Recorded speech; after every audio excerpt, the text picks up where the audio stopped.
السلام علیکم ورحمۃ اللہ وبرکاتہ۔ امید ہے کہ تمام ساتھی خیریت سے ہوں گے۔ آج میں آپ کو بتانے جا رہا ہوں کہ جس طرح اللہ رب العزت نے ایک مومن کو اوپر نماز فرض کی ہے، اسی طرح ایک مومن کو اوپر یہ بھی فرض ہے کہ وہ حلال طریقے سے کمائے اور حرام طریقے سے بچے۔ آج ایک مسلمان نماز کو تو فرض سمجھتا ہے، لیکن وہ حلال طریقے سے کمانا اور حرام طریقے سے بچنا اس کو اپنے اوپر فرض نہیں سمجھتا۔ حالانکہ جس طرح ایک مسلمان کو اوپر نماز فرض ہے، اسی طرح اس کے اوپر یہ بھی فرض ہے کہ وہ حلال طریقے سے کمائے اور حرام طریقے سے بچے۔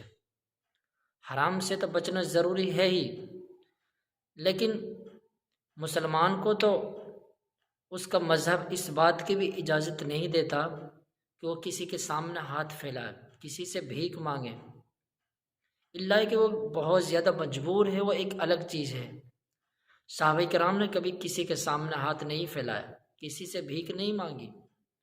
چنانچہ اللہ کے رسول علیہ الصلاۃ والسلام جس وقت مکہ سے ہجرت فرما کر مدینہ منورہ تشریف لے گئے تو آپ کے ساتھ صحابہ کی بہت بڑی تعداد تھی، اور تمام صحابہ ہجرت کر کے مکہ سے ہجرت کر کے مدینہ منورہ تشریف لے گئے۔ ان کو جو ساز و سامان تھا، مال و دولت تھا، کھیت تھے، باغات تھے، دکانیں تھیں، سب کچھ مکے کے اندر رہ گیا، اور مشرکین نے ان کے اوپر قبضہ کر لیا۔ خالی ہاتھ مدینہ کے اندر پہنچ گئے۔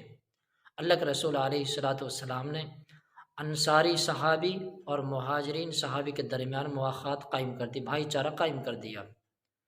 چنانچہ انصار مدینہ نے جان و مال، تن من دھن سے بھرپور مدد کی مہاجرین کی، اور اپنے مال میں سے آدھا مال مہاجرین کو دے دیا، حتیٰ کہ جس کے پاس 2 بیویاں تھیں ان میں سے ایک کو طلاق دے کر اپنے مہاجر بھائی کو دے دی اور ان سے ان کا نکاح کرا دیا۔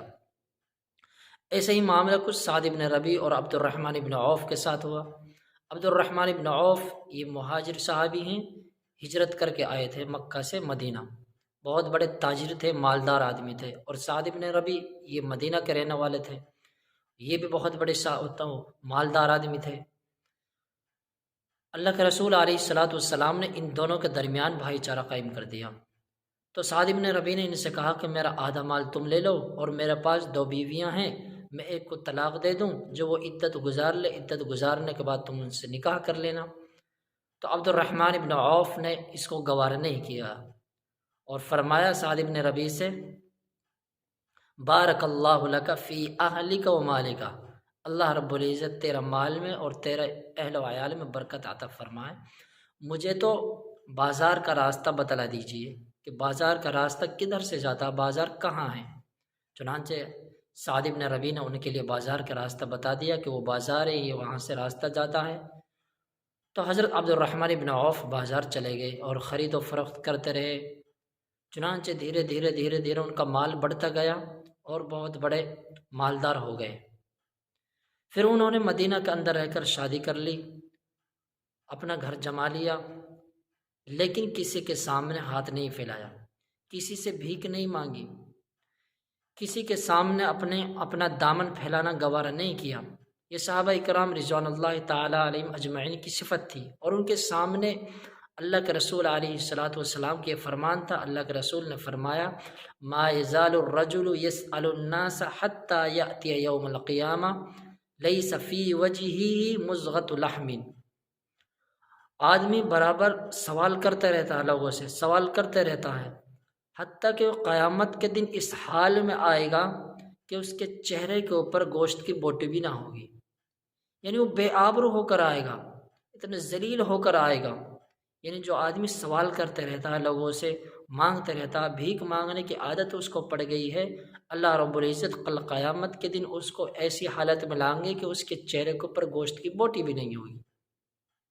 اس لیے آپ نے بھیک مانگنے سے منع فرمایا ہے۔ دیکھو آج ہر گلی کے اندر، ہر محلے کے اندر مسلمان خاص طور سے بھیک مانگتے ہوئے نظر آئیں گے، حالانکہ اللہ کے رسول علیہ الصلاۃ والسلام نے اس سے منع فرمایا ہے۔ میں آپ کو ایک واقعہ بتلاتا ہوں ایک غیر مسلم کا۔ ایک غیر مسلم کی دکان تھی، اس کے پاس ایک دوسرا شخص بھی بیٹھا ہوا تھا۔ اتنے میں ایک شخص بھیک مانگتا ہوا اس دکان کے پاس آ گیا۔ اب جیسے ہی اس بھکاری نے اس دکاندار سے کچھ مانگا تو اس نے اس کو برا بھلا کہا اور وہاں سے بھگا دیا اور کہہ دیا کہ تم اتنے ہٹے کٹے جوان ہو، تم کچھ کام نہیں کر سکتے، محنت تو مزدوری کر کما نہیں سکتے۔ چنانچہ اس نے اس کو بھگا دیا۔ تھوڑی دیر کے بعد ایک اور شخص بھیک مانگتا ہوا آیا۔ اس نے گلے سے کچھ پیسے نکالے اور چپ چاپ اس بھکاری کو دے دیے، اس سے کچھ نہیں کہا۔ تو جب وہ بھکاری وہاں سے چلا گیا تو وہ جو شخص اس کے پاس بیٹھا ہوا تھا اس نے پوچھا یہ کیا بات ہے، آپ نے اس پہلے بھکاری کو تو اس طرح بھگا دیا اور اس کے لیے آسانی کے ساتھ گلے سے پیسے نکال کر اس کے لیے دے دیے، کیا ماجرا ہے؟ تو اس نے کہا وہ غیر مسلم ہے، یہ مسلمان ہے، میں نے اس کو اس لیے ڈانٹا تاکہ وہ بھیک مانگنا چھوڑ دے، محنت اور مزدوری کر کے کمائے، اور یہ مسلمان ہے، میں نے بھیک اس کو اس وجہ سے دی تاکہ اس کا مشغلہ بھیک مانگنا بن جائے۔ اب بتاؤ ایک غیر مسلم کی سوچ یہ ہے کہ ایک مسلمان بھی بھکاری بن جائے، بھیک مانگتا ہوا پھرے۔ آج ہر گلی کے اندر، ہر شہر کے اندر، ہر قصبہ کے اندر مسلمان آپ کو اکثریت نظر آئے گی بھیک مانگتی ہوئی، حالانکہ اللہ کے رسول علیہ الصلاۃ والسلام نے اس سے منع فرمایا ہے۔ ہم اور آپ اس پر عمل کریں اور اپنی اولاد کو بھی بچائیں، اور جو ہمیں مسلمان اس طریقے سے نظر آئیں ان کو بھی بچانے کی کوشش کریں۔ اللہ رب العزت ہم سب کو عمل کرنے کی توفیق عطا فرمائے۔ السلام علیکم ورحمۃ اللہ۔